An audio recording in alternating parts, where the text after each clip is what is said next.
word, you dirty cocksuckers! Tell all your grave robbing friends I want them out of the city now! The nightmare of insane murder. From the depths of hell. The angel of death.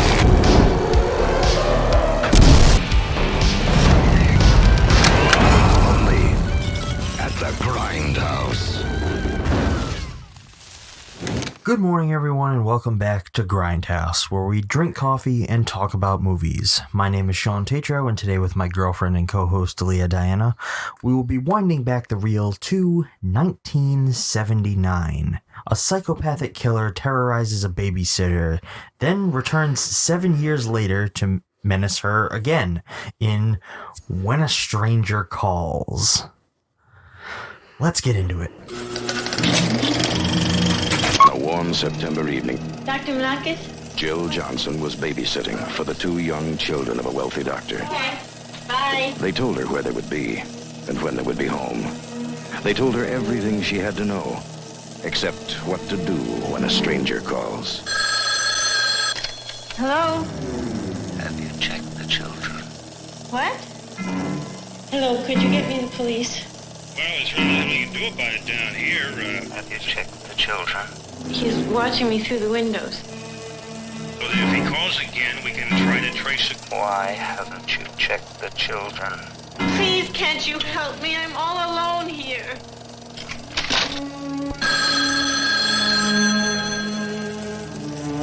What do you want?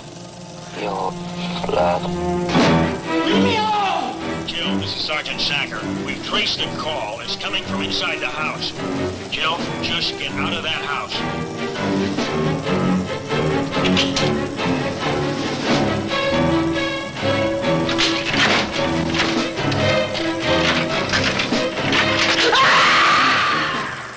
And the terror just begins when a stranger calls.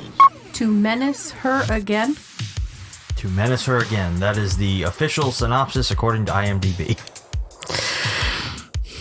Would you say that IMDb is sometimes not a great source of information or even, for experts on grammatical It can be run by clowns. Well, it doesn't help that they allow for user submission. Yeah, it's sort of like Wikipedia. Yeah, so it doesn't always have the greatest information. No, it does not. So this was your first viewing of When a Stranger Calls. It is, because I have never seen this movie or the remake. I have only heard about them. Well, this is probably most notoriously one of the big movies that was an inspiration for Scream.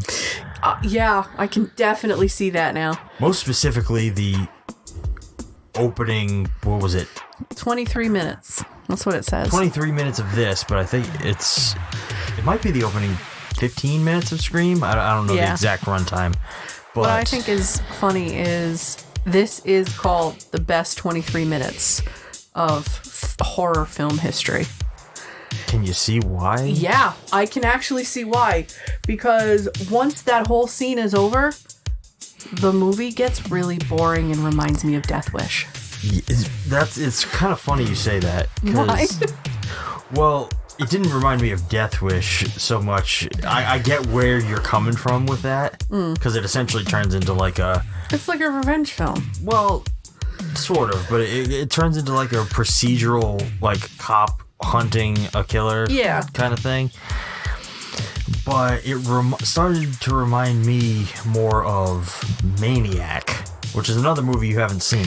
I have seen the remake with Elijah Wood. I have not seen the original Maniac. But do you get where I'm coming from with that? Okay. Yep, I do get where you're coming from with it. I think this is a very interesting movie, and I think there's going to be some fun stuff to talk about with this one. Okay. Spoof it, so I stopped it. You make fun of me, motherfucker? No, I just didn't know you were doing it. So today, as we said, we watched When a Stranger Calls, which is a 1979 American psychological thriller written and directed by Fred Walton. The film famously stars Charles Durning, Carol Kane, Colleen Dewhurst, and Tony Beckley. This movie was originally released September 28th, 1979. It was made on a budget of $1.5 million and ended up bringing in a box office of somewhere between 21.4 and 25 million. Damn. So this was quite the little success. Something I found interesting was that Tony Beckley, who played our killer of the movie, our bad guy, he was terminally ill throughout this entire production. With what? I do not know what he was diagnosed with, but apparently his illness caused him to lose a significant amount of weight. So he was extremely frail, which made him not really fit the physical description of the killer in the script. But he was a close friend of the director, so the director absolutely refused to recast him. Unfortunately, Tony Beckley later passed away just after principal photography finished. And they actually ended up dedicating the sequel, When a Stranger Calls Back, to his memory. Oh. So this says here that the cause of the death was given as cancer or a brain tumor, but it appeared mysteriously. According to his friend Sheila Hancock, it could have been AIDS because the disease was almost unknown back then. That's very because true. The way he was appearing follows the trend of what AIDS would have been back in the 80s or the 70s and 80s. So, thank you. Okay. I personally have to say that his performance throughout this movie is great. It's disturbingly terrifying. His voice alone has become one of the most chilling voices in how film. he says, "Have you checked the children yet?" Oh, that fucking God. line. Especially the first time you hear it. Yeah, you're like, oh, you're uncomfortable the first time you hear it. Have you checked the children? Oh, But then he says it a second time, and it goes from to and then by the time he says it's the third time, you're sitting there going, "Don't fucking check those kids. Don't check those kids. Don't do it. They're already dead. Just fucking go. Run. No. Well, it's kind of interesting because when you think about that scene as it plays out. So at first it just seems like a menacing phone call, but with how frequent the calls come in and the more you hear him saying that, especially on a rewatch, once you know what's gonna happen, watching it again, you then realize he's begging you to go up there so he can kill you too. Yep, and you just keep... It's so fucking eerie. Terrifying.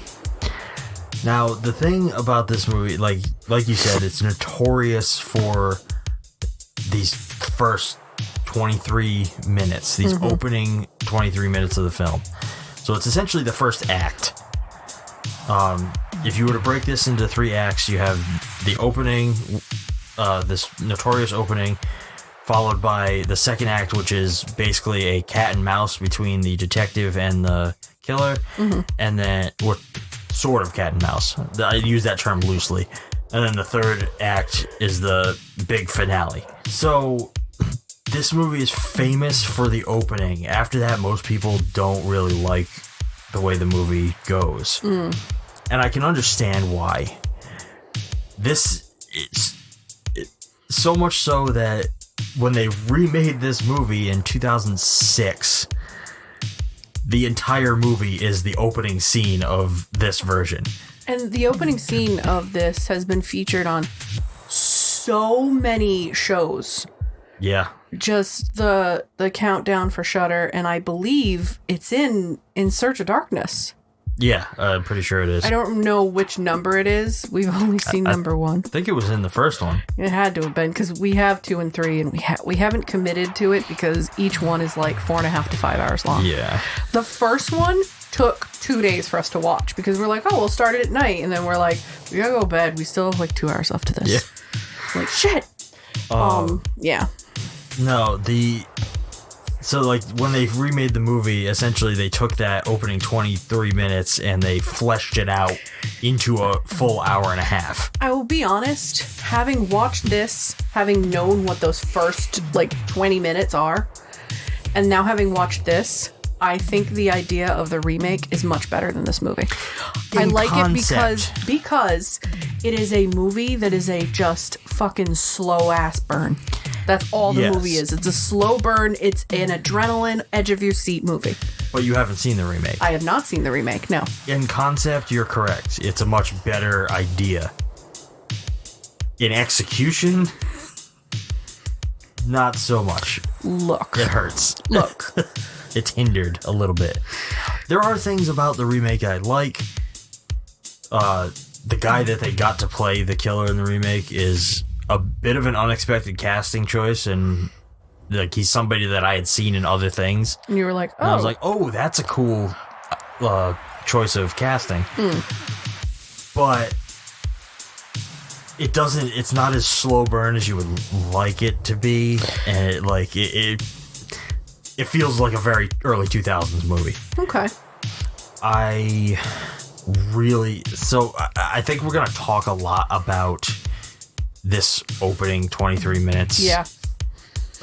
Before we get into like the rest of the movie. I think a lot of our focus is going to stay here because it's the most prominent part of the film. There's a reason why this first 20 minutes is called one of the best horror film like moments. It's one of the best horror film moments in all of horror film history. It is terrifying. Now it's dated because it's the 70s and there's so many things that you can go, like the way the cop talks to her, the way the people kind of like the way he makes her feel like, oh, you're being ridiculous. I hate that, but that's part of the charm of it. That's actually a good point that you bring up there. This movie very obviously takes place in a vastly different time. Oh god, yeah.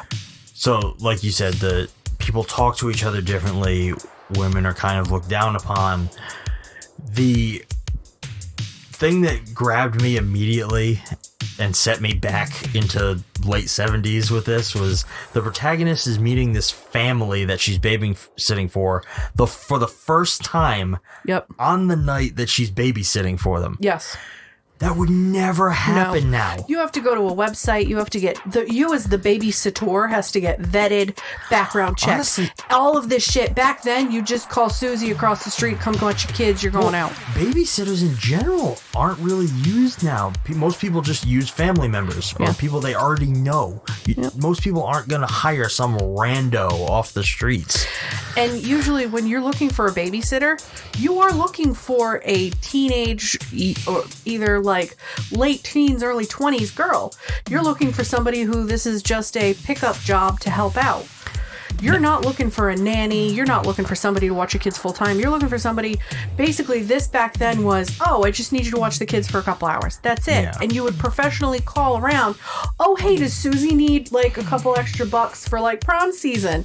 Oh, we're going to go out. Parents didn't go out like this all the time. No. And usually, like growing up in the 70s, my mom is one of 4. So her parents would have the older kids watch the younger kids. Like, because my mom's age gap between her and her younger sister and brother are a little bit bigger. She's closer in age to her older brother. Like, it's weird. I mean, the same thing with me. Like, I'm a decade older than my siblings, so growing up in the 90s, I would be the babysitter. I didn't get paid. I'd watch my brother and sister all the time. So it's not something like, you can see the difference between back in the 70s, you just babysat kids, and then now it's like, well, I don't want a stranger here. I'll have my kid. I'll have somebody I know. Yeah. Which is, you know, it's just a sign of the times. Yeah, nowadays it's like, oh, I'm going to call my aunt to watch the kid, or if you were really poor back in the early 90s, you left your kid home alone and nobody cared. They were latchkey kids. Yep, I was a latchkey kid. I literally would walk home from kindergarten. Now, kindergarten was right behind my house. I went to school at a Catholic school for kindergarten. Yeah. Oh, no, kindergarten was, I went to a Catholic school, but it wasn't right behind my house. This bus would drop me off at home. I would go in the house.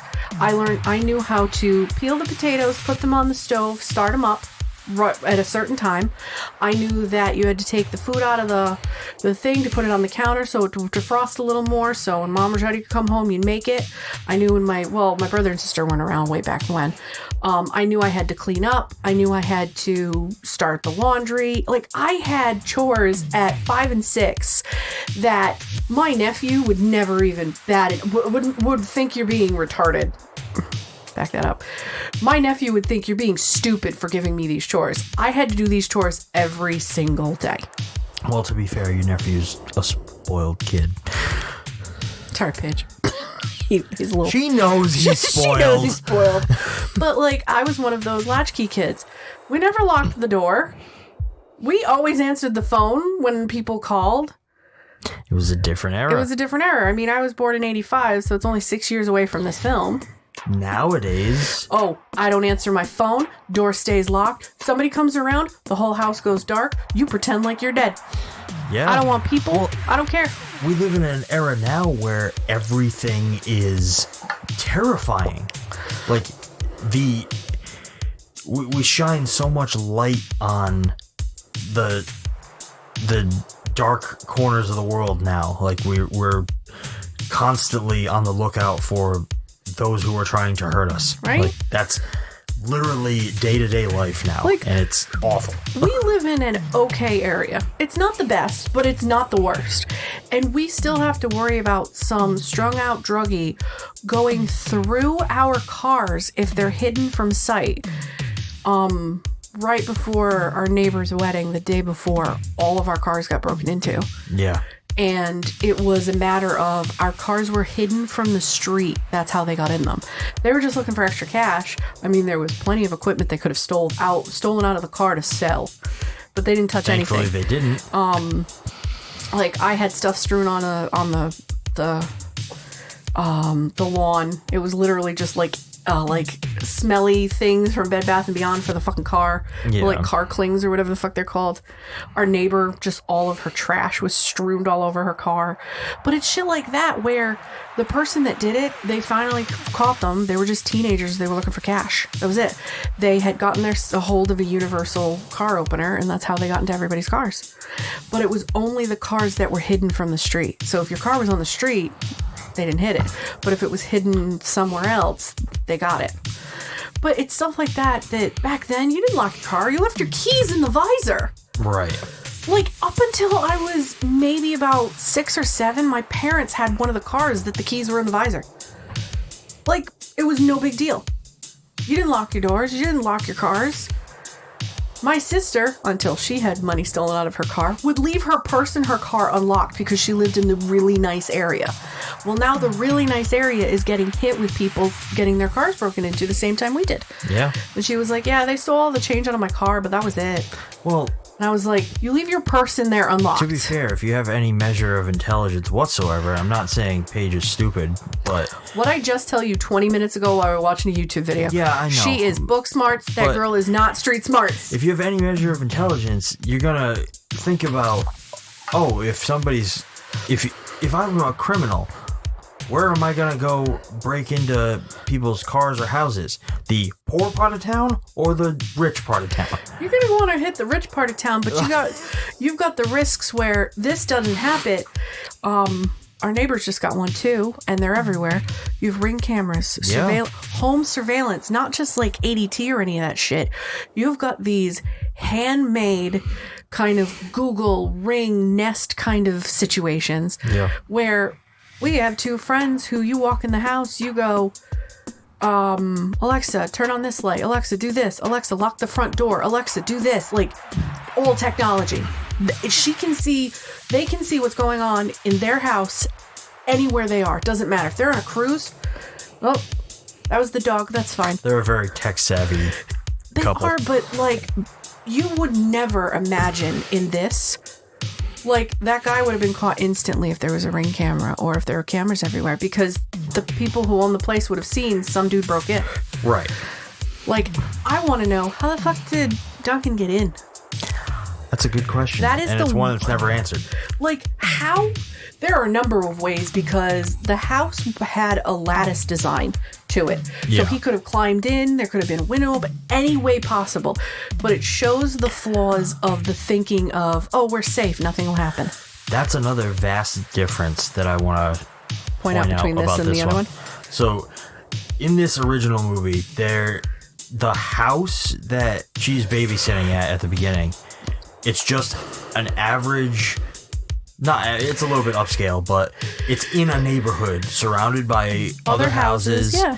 It's your everyday house, similar to the one we live in. Do you know what house it reminds me of? What? It reminds me of the Joan Benet Ramsey house.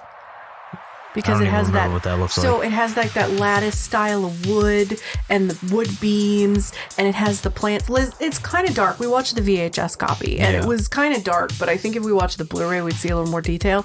But to me, there was a clear path of how that person got in there. There was a window up there, and there was lattice work. And I'm like, that's how he got in. He literally climbed in the window. He waited to see the parents downstairs, and he climbed in the window. Also, if he quote-unquote ripped the children apart, how did you not hear? Yeah, that's a good question. But in the remake of this, the house is like a very modern design, like architect style house that's like out in the middle of fucking nowhere. So like there's a vast difference in when you set something off the beaten path, isolated, and in a neighborhood. Because personally, like if a story is set out isolated in the middle of nowhere, that's generic horror movie to me. Yes. Like that's like, okay, so obviously no help is coming. That's how that feeling is set.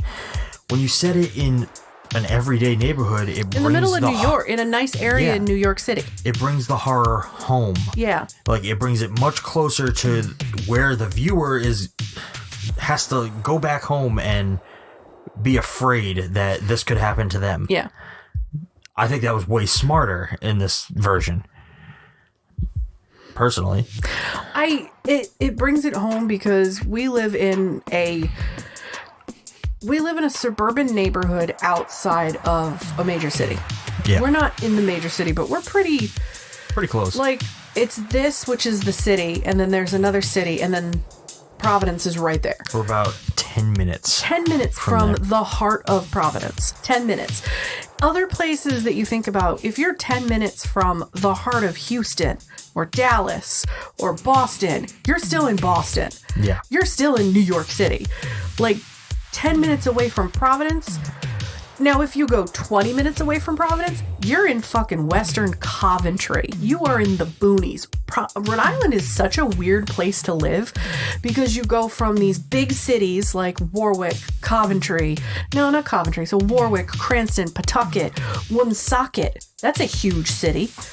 Central Falls. And then 20 minutes away, you've got,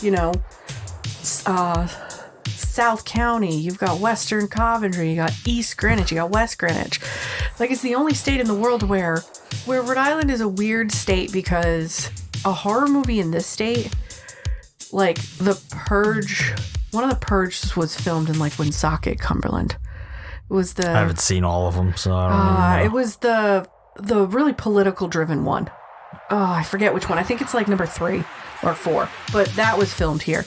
Rhode Island is a very terrifying place because you go 10 minutes away from the city and you're in the middle of nowhere. And then you got like Connecticut on one side of us, which that is where the remake would have taken place, is in the middle of nowhere, the woods, no one can hear you scream. This movie could be set in this fucking house. That's how terrifying it is. Yeah. I don't know, I just went on a tangent. Stupid. So, before we get too much further, I think we should shift over to the back of the box. Back of the box. Back of the box. Now, the version that we watched today, we have it on VHS. And we watched from one of our premium tapes. Oh, yes. Oh, yeah. And this is the Columbia Pictures home video, well, Columbia TriStar home video release. It's that nice red border box. Oh, yeah. I got so lucky finding this one out thrifting. Oh yeah. Man, I love that I own this. So, with these releases, it's pretty universal that the back of the box is very simple. It's basically just stills from the movie and a description. We get no quotes attributed to anybody, none of that extra bullshit. We don't need that bullshit. We don't need it. The art sells itself. A terrified young babysitter and an increasingly ringing phone and whispered threats set the stage for one of the most suspenseful chillers ever filmed.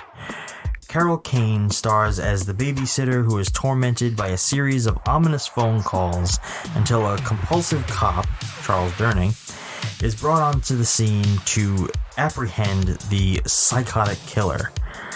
Several years later, however, the nightmare begins again when the madman returns to mercilessly haunt Kane, now a wife and mother.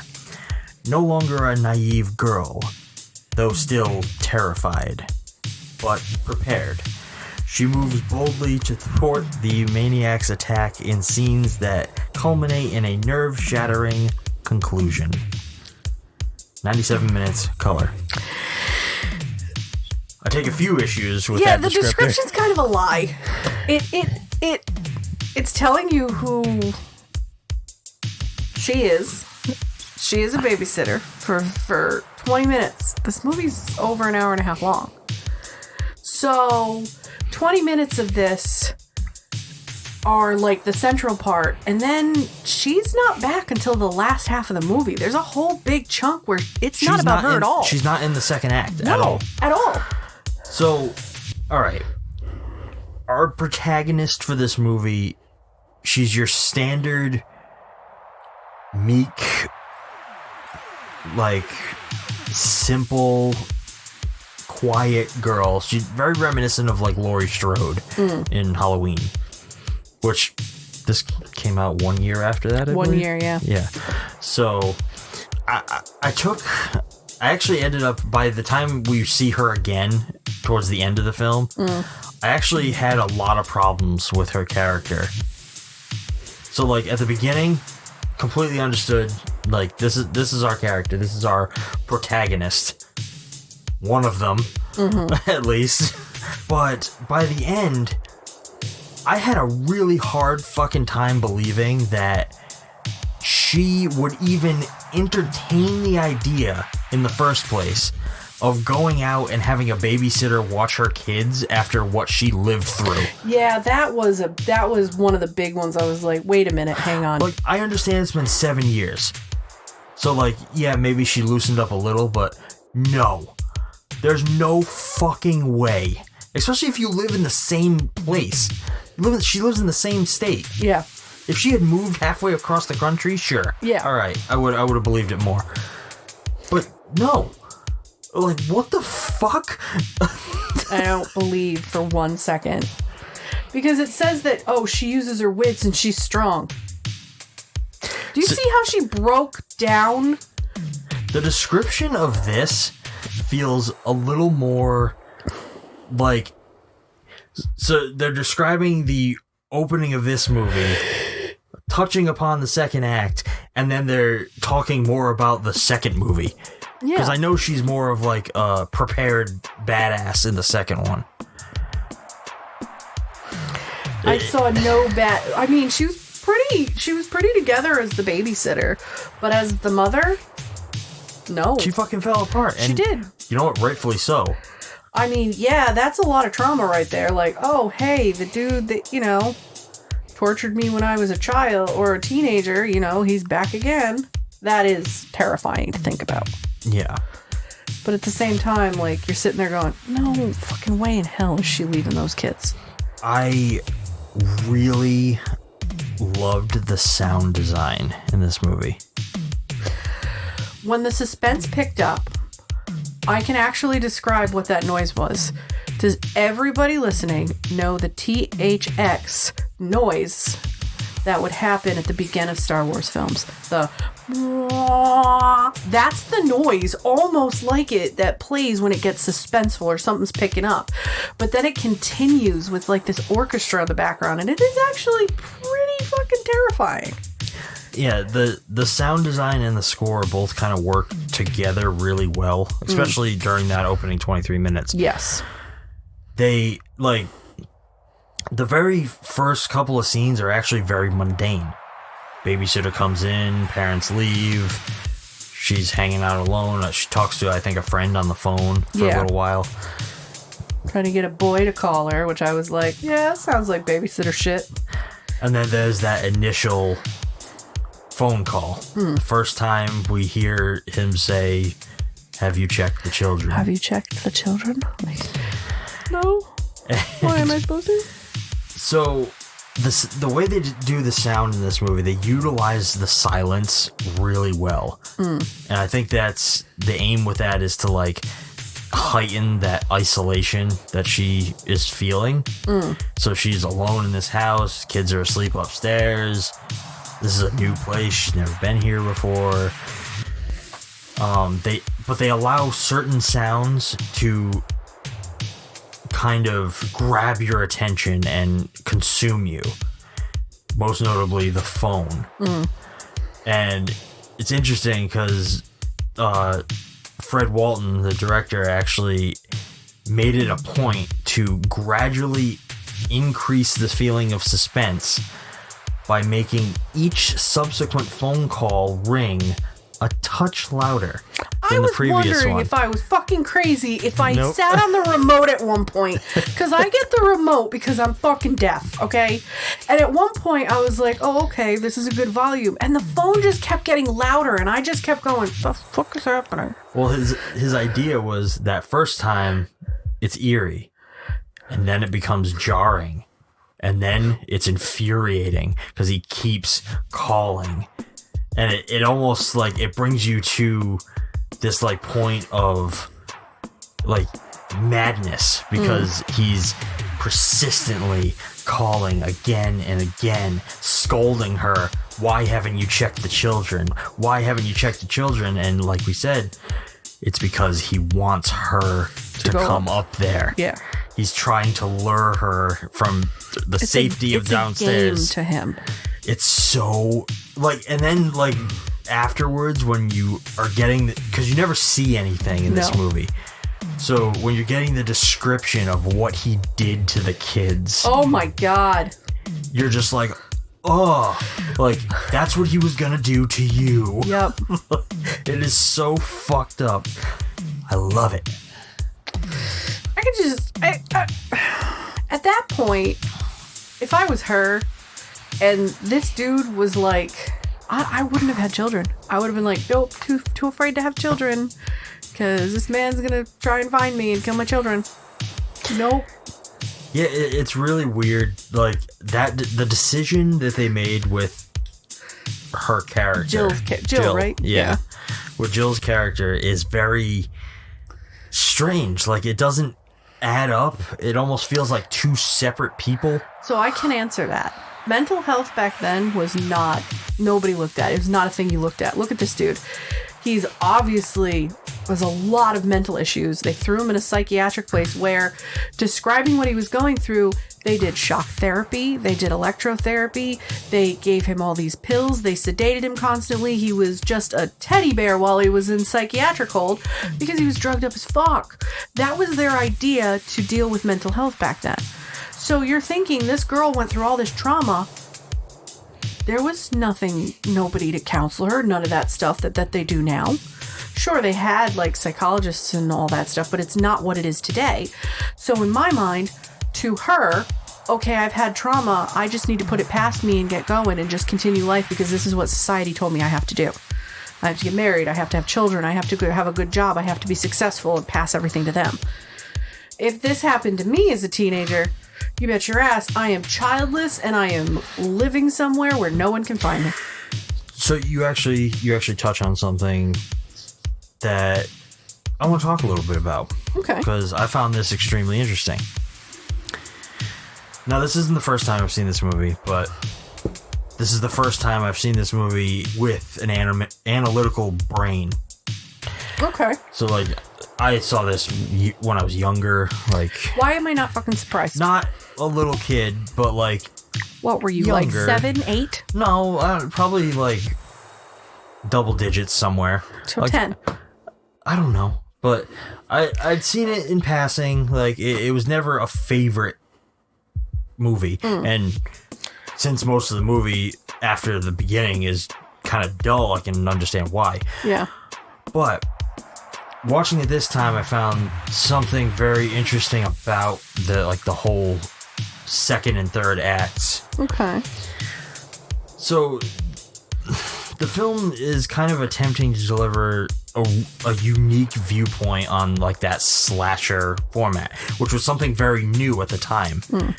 Halloween's the movie that really started that format. Yeah. So this was only a year later.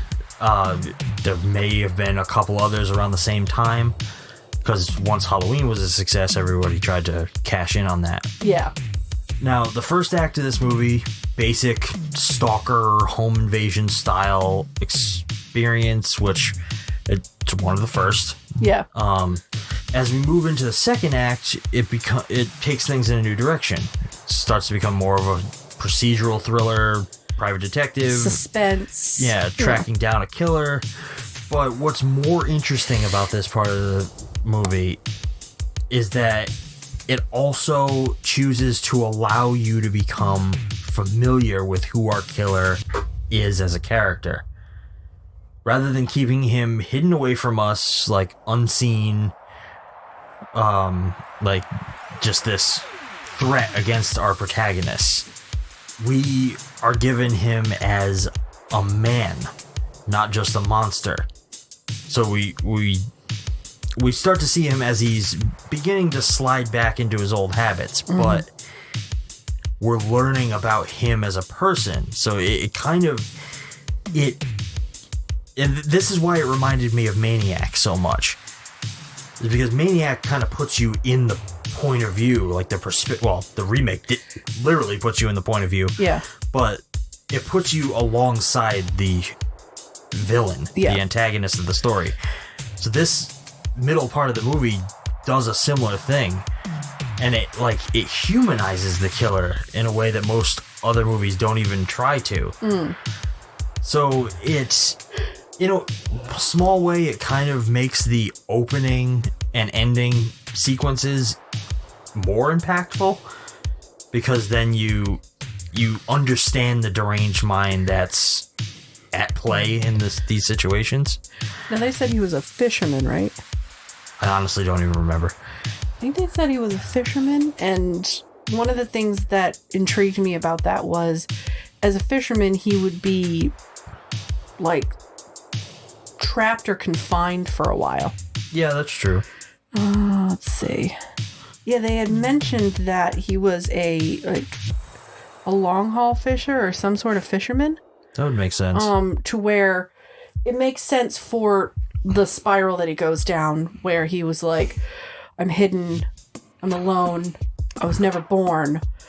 And you start to think okay, this person would be away on a fishing boat for a while, no contact, no other people other than the people you were with.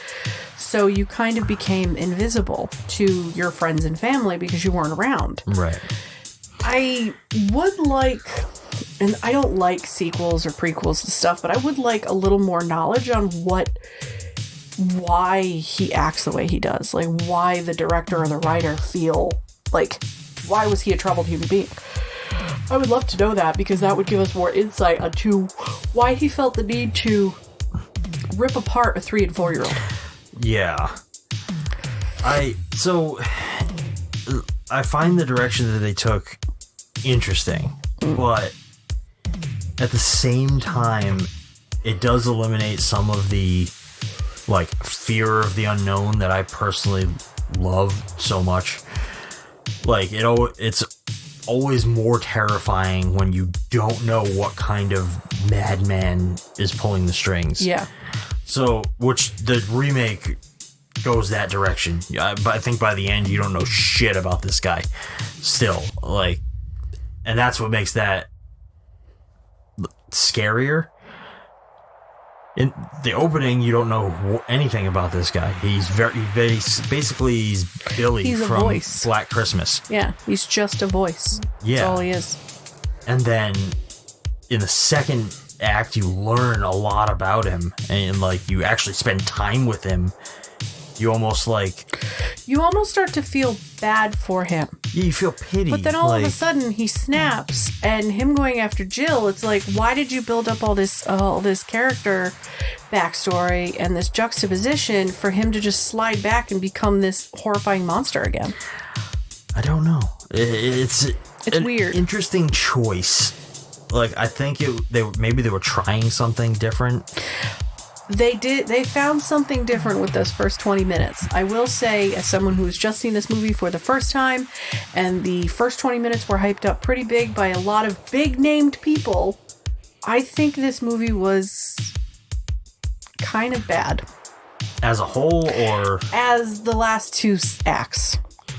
I think they could have, but it would have made the movie much shorter. I think that first, 20 minutes could have been an amazing short film.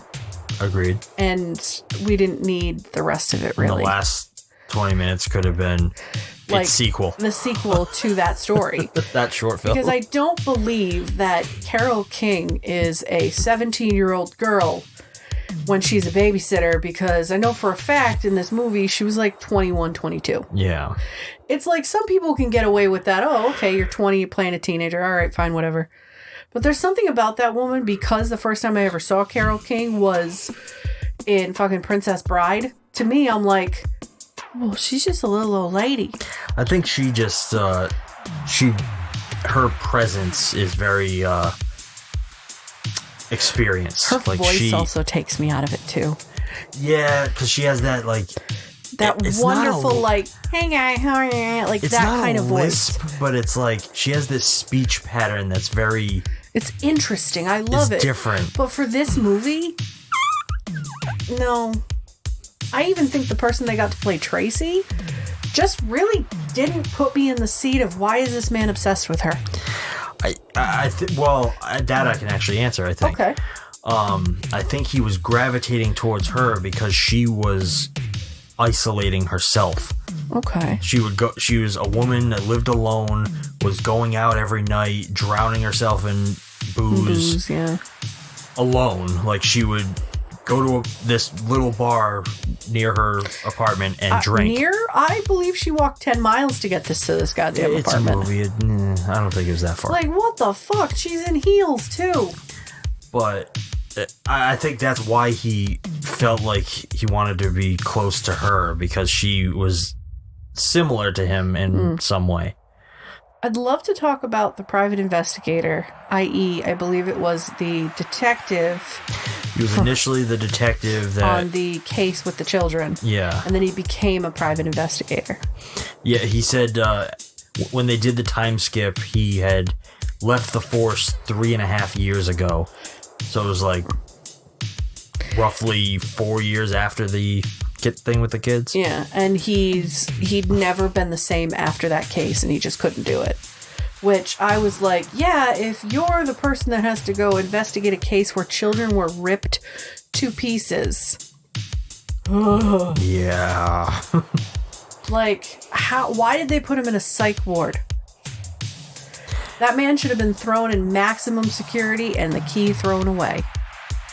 Yeah, I don't know. It was a different time, so maybe... It smells a little bit like a Haddonfield injection into a film. Oh, we put Michael Myers in a psychiatric ward because he killed his sister. Yeah, but even he was in a maximum security type of psychiatric ward. This didn't really look like it. It looked like a normal psych facility. Yeah. How did he fucking escape? Never told. We have no idea. I hate it when movies don't give me more info. I will always hate it. There's just a few questions I need. I need like 5 questions answered in this film for me to be happy. One, I want to know a little bit about him prior, like maybe 5 minutes. How the fuck did he get in? Why the fuck did you put him in a like, a psych ward? I think they even asked that at one point. How did he get into the house? The cop asked the detective. We can't even figure out how he got in. And I'm like, the lattice work in the front, guys. There's a window open in the first scene. I saw it. Oh, look. Boop, boop, boop, boop, boop, boop. Oh, look, kids. Rip.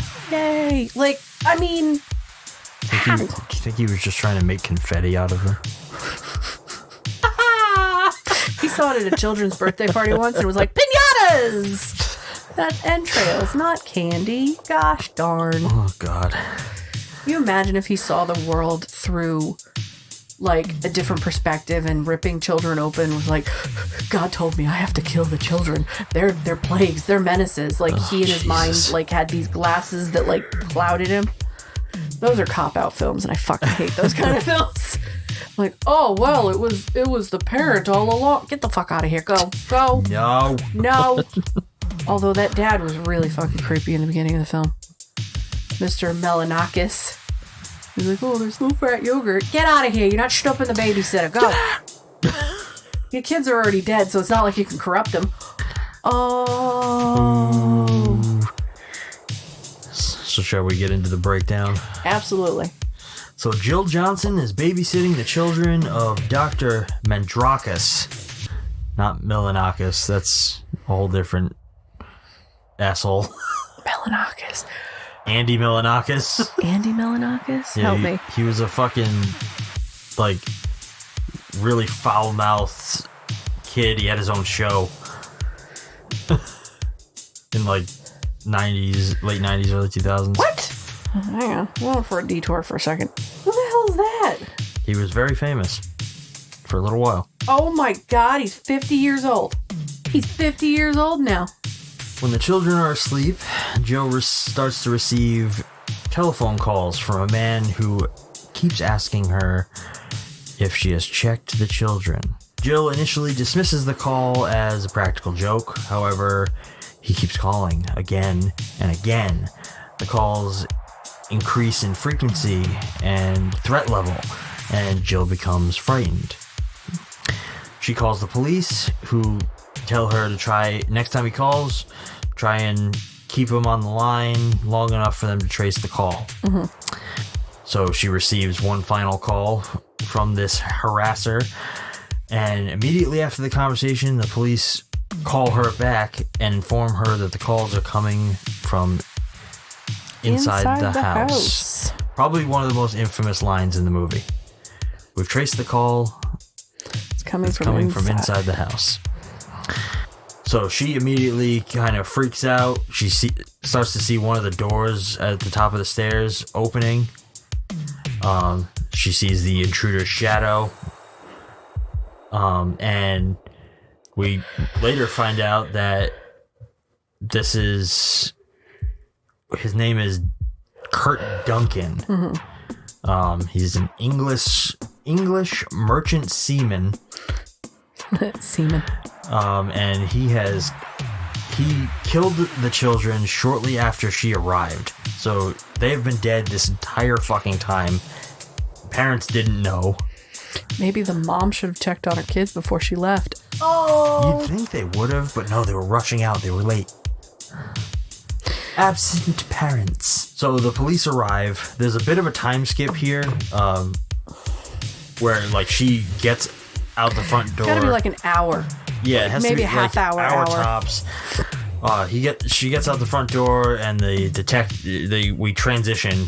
A pretty cool transition, actually. She opens the door, screams, sees the detective, and it's the detective coming in later investigating the crime scene. It's like, whoa! I was like, hang on. They used that tactic a couple of times, which is actually kind of, I like that. It was a cool transition. I like it. And so this is where we learn a little bit about the killer, what he's done, and following this, we transition 7 years later. and we learn that Duncan has escaped from his psychiatric facility. No information on how. No, we just learned that he escaped. Who the fuck knows? And it's not like anybody else is looking for him. Nobody's actively looking for this man. He killed Literally no one. No one. He killed 2 kids 7 years ago, and they're just like, oh, we got out. No one's trying to find him, so Dr. Mandrakis hires the detective who is now... he retired from the force, but runs like a private investigation. Yeah, he's a PI. And so Dr. Mandrakis hires him to try and track this guy down because he's afraid that they're gonna come. He's gonna come after He's gonna them. come back. Yeah.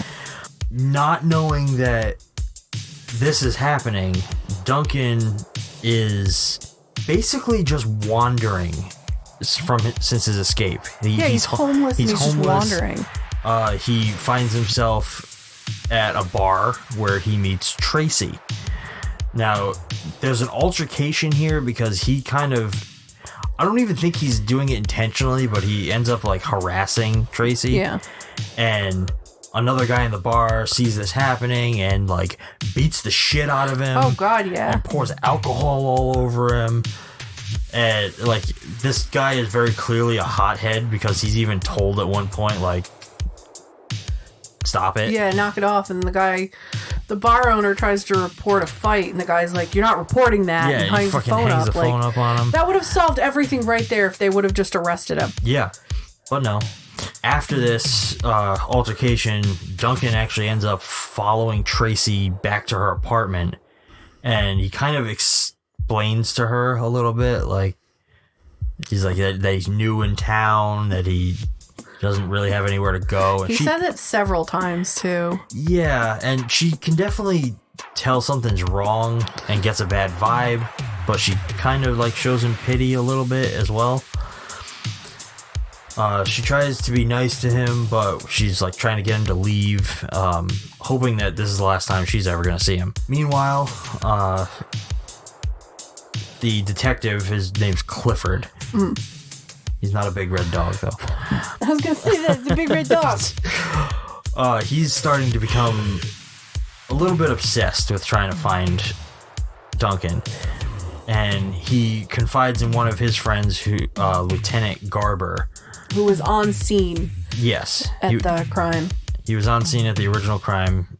And he confides in him that his intention is that he's going to kill Duncan when he finds him.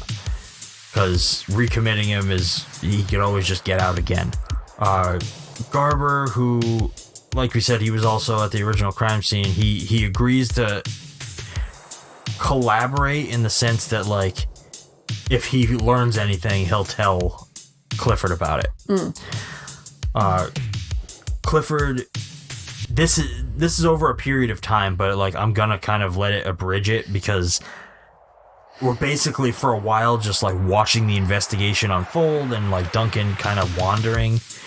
At one point, he takes refuge at a missionary rescue where they give him food, a shower, and you just see him mentally break down. Yeah. And it was weird because he is just stark naked in front of a mirror, and he starts just crying. Yes, because this happens right after. So, during the investigation, Clifford talks to one of the other homeless guys that interacted with Duncan, and that guy kind of agrees to, like, give him a hand, like, help him out. If I find out where he's going to be, I'll let you know. In the context, I have some money to give him, so you got to bring him to me so I can give the money to him. And then he runs into that other homeless guy outside of the missionary, and the homeless guy calls him Crazy something. Crazy J. And I think that in a way sparks his memory of what he did. Yeah. He starts spiraling because he's like, I can't trust you. When he's looking in the mirror, he's remembering the crime because we actually get a couple of flashes of him, like, covered in blood. Yeah, you actually see kind of not 100% what he did, but it's the parts of the beginning of the movie that horror fans would be like, I don't want to know this. Yeah. Honestly, like, I saw your face watching this and you were like, I don't want to see that. I don't want to see this. Like, you don't, there's something about the mystery. Yes. That's why I think, in my opinion, like Freddy and Jason and all of them are schlocky horror characters. Oh, yeah. Like, in their first movies, they were great. But as time went on, they get schlockier. Like, and I don't mean schlock like a bad thing. Because to me, when he and I talk about, oh, God, we're going to watch the schlockiest shit. We want to watch the schlock. We want to watch the crap stuff. Because sometimes the crap can be golden. How many people have heard of, and we're doing it this year, Sleepaway Camp? How many honestly have ever heard of that movie? I've never heard of that movie till I watched In Search of Darkness. And I am obsessed with the fact that we're actually going to watch that because it seems terrifying. But it seems like the stuff that's campy, schlocky, terrifying doesn't get anywhere in the world other than in its niche horror place. There are so many horror movies that I'm like, oh my God, why haven't the world seen these films? You don't know anything about Sleepaway Camp, do you? I know nothing. All I know is the girl looks like a fucking animatronic character at one point. Let's keep it that way. Which is perfect. But it's like that, where I went in not knowing anything about this film except for the first 20 minutes. And that, knowing those first 20 minutes were amazing, kind of ruins and spoils, like a rotten kind of spoiling, the last two acts. Yeah. So Clifford ends up tracking Duncan to Tracy's house. He very rudely tells Tracy that Duncan's, he very rudely tells Tracy about what Duncan did. About how he literally tore the Mandrakis children apart with his bare hands, and like, this obviously causes Tracy to agree to act as bait at the bar. Which I actually didn't realize that's what he was asking her to do at first. I think my brain slipped away for a minute. But then when we saw her go to the bar and then the detective follow her back, I was like, oh, okay. It was a sting. Duncan unfortunately never shows up. Clifford then, he leaves, but Duncan, turns out, was hiding inside Tracy's house. So creepy. He was hiding in a closet waiting for her, and we were joking about how he was rummaging through her panties. Why do you got these? Hey, these ones are from '59. Why do you still have these granny panties? These got fucking fringe on them. Are you kidding me? Dude, there's a shit stain on this one. I'm sorry, those are my period undies. What the fuck's a period undie? If it's gross, throw it out. No, you don't understand. They're comfortable, and I will kill you if you touch my panties. Kill you. So when we're assholes. Yes, we are. When Tracy is left alone, Duncan makes himself known, and Tracy screams for help. Clifford hears this from outside. He comes running back in. He chases Duncan from the scene, but he ends up losing his trail somewhere in downtown Los Angeles. I thought it was supposed to be New York City. Nope. Might be. So it's downtown LA, which is, no offense to anybody that lives in LA, it is a cesspool, and I'm so sorry you live there. Now, from this point, we shift into Act 3. Yes. We are reintroduced to Jill. Who's Jill? Something. She's now married, has 2 children. One night, her and her husband, Steven. Her son's name is Steven as well. I hate people that name their children after themselves. Hey, Shawn. Yeah. Shawn, that means you hate yourself. I know. No, that would mean I'd hate my dad, but I don't hate my dad. I just hate that he named me after himself. You just wish creativity was one of the things that they would have done when naming you. Yes.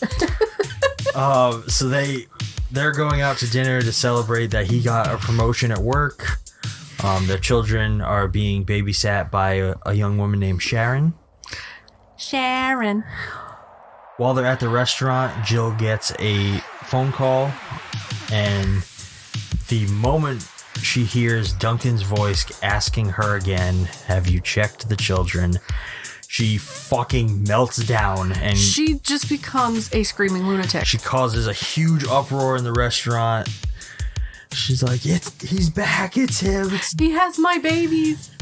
And so the police end up escorting her and Steven back to their house. They discover that everything's fine. The kids are all right. Once the police are involved, Garber ends up hearing about this and informs Clifford immediately. Mm-hmm. Clifford tries to call Jill, but he can't get a hold of her. Now, what happened? Did the power in the house go out, or did they cut the line? I think Duncan cut the line. Okay. So he couldn't Because the lights went out, too, at one point. Yeah. But I think he cut the phone line before then, because we saw Clifford trying to call, and it was busy. And he asked the operator, what does this mean? Like, oh, either the phone number's disconnected, or, you know, it's not in service. And like, what do you mean it's not in service? Now, we're getting towards the very end of this movie, which I'll draw attention to once we get there, but I have a bit of a problem with it. So, Clifford's trying to call Jill, but the line is apparently dead, which he feels is like, he feels isn't right. He's like... It's like a calling card. It feels like a little too close to that original case. Yep. So, later that night, Jill is... She obviously can't sleep now because she knows this guy's out there. She's afraid for her kids. So she goes in and checks on them in the night, and she discovers that her son is asleep, but he's holding a piece of candy. He's holding like it's almost like a chocolate pop. Like a Laffy Taffy or some sort of thing on a stick. Like a cow tail. Yeah. But she tries to ask him where he got it, but he's like... He's too sleepy. He's sleepy, so she takes it from him. It worries her that he had this thing. And she goes back to her room where her husband's asleep, and she sits in bed, just kind of sitting there, staring around the room. She's very nervous, and then she starts to hear Duncan's voice calling to her from her closet.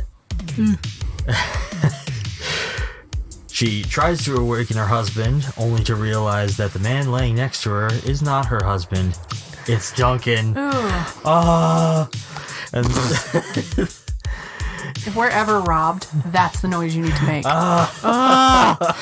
Take my wallet. Duncan chases Jill across the room. He attempts to kill her, but Clifford arrives just in the nick of time and shoots Duncan in the chest, killing him. Plot twist, Duncan and Clifford were in cahoots the whole time. This is my problem. The savior thing? Yes, because as far as we know, we have no idea where he physically was in space or time. Yet he teleported there and saved her. Well, okay, there are a couple of context clues. One, Duncan picks the paper up off the street, recognizing Jill's photo in the paper. Yeah. She had got recognized for some fundraiser thing, and she had an article in the paper. Two, he was already trying to get in contact with her.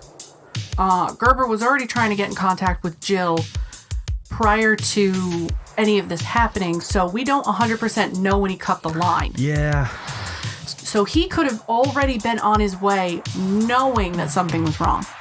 So while I agree with you, I don't like it, it's not as bad and plot holy. There are holes. They're just not as big as I think you think. I think they should have paced it out, at least in the edit, better, to where like him trying to call her was sooner, and then maybe just thrown in a shot of him driving. So it's like you had that like or trying to get a hold of his friend, and his friend being like, I don't have any cops that can go over there. He's like, I'm trying to get there as fast as I can. All right, we'll send somebody else too. Like, yeah, like anything. This is what I mean by directors and writers like cutting certain things out. What these companies and what these directors cut out sometimes is exactly what us little people need for just a tiny bit of context clue. Yeah. It would have taken them... granted, it probably would have taken him about an hour to do a scene, a 5 or 10 minutes second scene like that. But just adding that in would have made the third act make more sense. The second act was just weird. I feel like the second act was filler. But the first act and the third act could have been fine if there were a couple more little, just a few answers to some questions. Yeah. That is it. Anyway, after Duncan is taken out, Stephen is found in the closet. He's unconscious but alive. The children are safe. And that's where the movie ends. But it ends on the camera panning out from the home with Duncan's face just fading in the background. Yes. Like that menacing, like, because there's a face he makes when she flips the covers back, and it looks primal and terrifying. And I was like, oh, man. If I ever saw that man sleeping next to me, I would kick his ass. Well, thank you. But that's, in a nutshell, When a Stranger Calls. Technically, isn't anybody who calls you that doesn't know you a stranger calling? Yes. So this could be all a ploy about how telemarketers are bad people and they'll kill you. Yeah. I mean... Duncan was a telemarketer working for the, we need to contact you in regarding to your car's extended warranty. That's all he wanted. That's it. That's all he wanted. And the children were like, my parents don't want to talk to you. And he just killed them because he's like, fuck you and your car's extended warranty. I will get someone to buy this. That's all it was. That's it. Oh, God. We'll just turn this into a fucking comedy. No. It will be a horror movie. We just need to get a beloved comedian to play the bad guy like 1 Hour Photo was. Oh, God, no. See, look, no. Nobody can... I've never seen 1 Hour Photo. Not many people can make that switch the way Robin Williams did. He was just a phenomenal actor. The demons in his head played very well with him that day. No shit. All right, shall we shift into closing questions? Yes. Did you have any favorites? I did not write any favorites down because that first 20-minute scene I knew would be my favorite. Yes. Yeah. That first 23 minutes is fucking amazing. And the worst part about it is the rest of the movie has nothing memorable. I disagree. Okay, There's all right. one other moment that I wrote down because I loved it. Like, it was exactly what I wanted at the moment it happened. Mm-hmm. And it was the phone call at the restaurant. Okay, all right. So that moment where the waiter comes up and is like, oh, Mr. and Mrs., whatever the fuck their names were. Yeah. Telephone call for you. She's like, oh, it's probably just Sharon. I was like, she's going to walk to that phone. It's not Sharon. And she's going to hear, Bish why haven't you checked the children? Bish, that's not Sharon. And that's exactly what you get. And I was so fucking happy when it happened. And like watching her melt down during, like right after that, it was great. Like, it was perfect. Eerie. Extremely eerie, that's what I'd say. Do you feel you are, regardless of the fact that there's a remake, Okay. do you feel that you would have done anything differently? I would have extended the first act and extended the third act and gotten rid of the second act. Mostly because I would have shown what caused him to be like this. I would have shown him versus Jill, basically, in the beginning. I would show his journey in the psych ward and him getting out, but I wouldn't show the in-between stuff. Because it would keep up the mystery of who he is, or what he is. Kind of like Mike Myers. Mike Myers doesn't fucking talk. Michael Myers. Oh, whatever. Mike Myers is a whole different person. He never shuts the fuck up. I'm sorry. Michael Myers never talks, never says anything. You know nothing about him. The second act was, I knew too much about Duncan and I don't want to care about him. I want him to be the bad guy, not, oh, I feel sorry for him. So at the end, it's like, oh, he got shot. He's misunderstood. No, I don't want that in my brain. I think it was, while made for an interesting story, that's kind of why people are like, after that first act, just turn it off, basically. Yeah. What about you? I kind of agree. I think I love the first act, and I think the remake did it right in taking that first act and making it the entire movie. Mm-hmm. I think what they could have done, what I would probably do if like somebody said, hey, we want you to make When a Stranger Calls again. Mm-hmm. I would do exactly what the remake did, but then pitch it as, all right, I want to do the first 23 minutes extended into an hour and a half, and then I want to do a sequel that's the last 20 minutes extended into an hour and a half. Yeah. Which I think you could do. I think there's enough like wiggle room within that to be able to bridge that gap. Like, you could obviously tack on the extra information of like, oh, him breaking out of the facility and some other shit in between, but I think that would be pretty cool. I've never seen When a Stranger Calls Back, like the actual sequel to this. I've never seen it. I know very little about it. Well, you know what that means. I'm gonna have to do it next year. Maybe. We shall see. We shall see. But is this mainstream exploitation or other? Other. Explain. Oh, God. Why do you make me show my homework?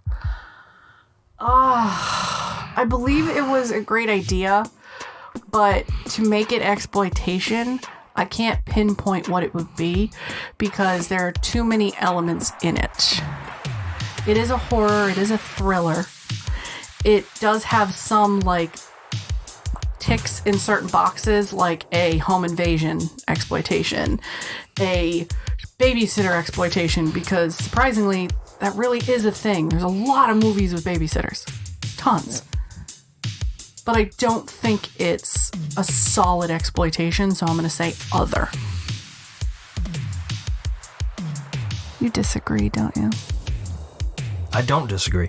What? I would absolutely classify this as other. It is not exploitation. No. It doesn't do anything to an exploitive level. But it tries to tick certain boxes. It's like, okay, here's this, but it doesn't tick enough of them to make it. There's too many ticks in all these columns. I think it's just, it tries to be a thriller through and through. Like, it's not attempting to go over the top in any form or fashion. Yeah, I don't think, and it's not mainstream enough. No. Like, barring the fact that it's the opening scene is like super famous now. It's a cult famous. Yeah, it's not like. To be fair, when we first started dating and we talked about movies, there are certain horror movies, certain exploitation movies that you know that are famous. Like, these films are famous for. And knowing when this one popped up with the Shudder thing, I was like, why? I looked at you, I'm like, why is this famous? And you're like, because it's the best 20 minutes that inspired other films. Like, this inspired Scream, and you can see other films inspired by this too. Other home invasion movies. Which is incredible, but it sucks when the original, nobody knows this movie. You don't know this movie. I didn't know Carole King was in this. When you think of Carole King, you think Princess Bride. You think, oh God. I mean, I think of this, Leia! but. Leia! That's the lady you think of. You don't think of this. I mean, I do. It's because you're a fucking nut job. Yeah, that's true. You're a wackadoodle. I am. You should be with Duncan in the psych ward. I think you'd enjoy the electroshock therapy. It's a little zingy. Do you have anything else you would like to discuss about When a Stranger Calls? No, I think we've covered it pretty well. I will say I wish that the first 20 minutes scared me like it's supposed to. It's hard because now. I saw this on other stuff. I didn't see this in the film first, so I knew what was coming. And this one, I was actually disappointed I got bored in the second act. I was really, really disappointed because I wanted to dedicate a lot to it. Well, that's the problem. Like, this movie is what everyone says it is. Like, it's really good at the beginning. It's very slow and mundane during the middle. Ramps up a little at the end. And then the end is like, bam, it's done. Yeah. It was so fast. I wanted a little more. And I'm like, wait a minute. She was just in her kitchen getting water, and now she's crying in the officer's arms. What happened? If you blink, you're going to miss the ending. Right. I like the movie for what it is. I think it definitely is trying to do some interesting things. Not going to be for everybody. No. Nope. But if you want to see what inspired Scream, watch the first 20 minutes. Agreed. Like, just seeing how Carol portrays Jill and how terrified she is, it's great. Oh, watch it on VHS too. Oh, we got a really good transfer. We did get a really good transfer. There was one little in the beginning, and that was it. It was done. This was really good. This tape that we have is in very good shape. The guy that we get these tapes from, he puts little descriptions on the side. Like, this guy is amazing. Shout out to this dude. I don't know who he is. This one's actually not one of his. I thought it was from the writing on the other side. No, that's just a Columbia TriStar sticker. What? Yeah. No, it confused me. Yeah, no, this is not one of his, surprisingly. I thought this was. Didn't we get it out of that bin? No, this one I think I don't remember where I picked this one up. This was not at our secret, super secret safe place? No, this was somewhere else. Good God, was this a Goodwill? It might have been. Oh, wow. Goodwill's got some good shit, guys. Every now and then. Every now and then we go into Goodwill and we're like, hey. But I think that's going to wrap up our discussion on When a Stranger Calls. Don't go anywhere just yet. Please stay tuned for the coming attractions.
Yes. Find something? Animal tracks. Whoever is bitten by a werewolf and lives becomes a werewolf himself. Oh, don't hand me that. You're just wasting your time. The wolf bit you, didn't he? Yeah. Yeah, he did. You wouldn't want to run away with a murderer, would you? Oh, Larry, you're not. You know you're not. I killed Bela. I killed Richardson. If I stay here any longer, you can't tell who'll be next.